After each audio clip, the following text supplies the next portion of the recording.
আজকে ভাই birthday celebrate করতে গিয়ে আমরা কেমন মজা করলাম চলো তোমাদের বলি। তো আমার কিউট ভাইটা কখন থেকে বসে আছে বেলুন ফুলিয়ে, কখন ওর বার্থডে সেলিব্রেট করা হবে বলে। ওর বার্থডে উপলক্ষে এতটাই খুশি যে ও নিজেই বেলুন ফোলাচ্ছে, নিজেই ফাটাচ্ছে, কি করছে পাগলামি ও নিজেই জানে। এখানে আমি আর আমার বোন অনেক কষ্টে এইটুকু ডেকোরেশন করেছিলাম, বাট বেশিক্ষণ স্থায়ী থাকেনি এটা। আমার ভাই এই রিমোট কন্ট্রোল গাড়িটা পেয়েছিল, আমার বোন গিফট করেছিল ওকে, সেটাও নিয়ে এত খেলা শুরু করেছে, তো ভাবলাম আমিও অল্প খেলি। এই যে বললাম ডেকোরেশন বেশিক্ষণ স্থায়ী থাকবে না, এই বেলুনগুলো খুলে খুলে নিজেই পড়ে গেছে। এর জন্য বেলুনগুলো সোফাতে সাজিয়ে রেখে দিয়েছি। আর এদিনকে ছিল কার খেলা বলতো? খেলাতে আমাদের মহিলা ক্রিকেটাররা জিতেও গেছে। এটা আমাদের কাছে খুবই গর্বের বিষয়। যাই হোক, এখন আমরা করছিলাম ওর বার্থডে সেলিব্রেট, আর এখানে আমার মাসিরা কেক নিয়ে মাখামাখি করা শুরু করে দিয়েছিল।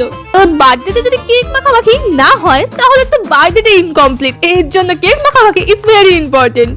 ওর বার্থডে বয়কে কেক খাইয়ে কেক মাখিয়ে আমি ভাত খেয়ে এসে বললাম বাড়ি। আজকের জন্য টাটা।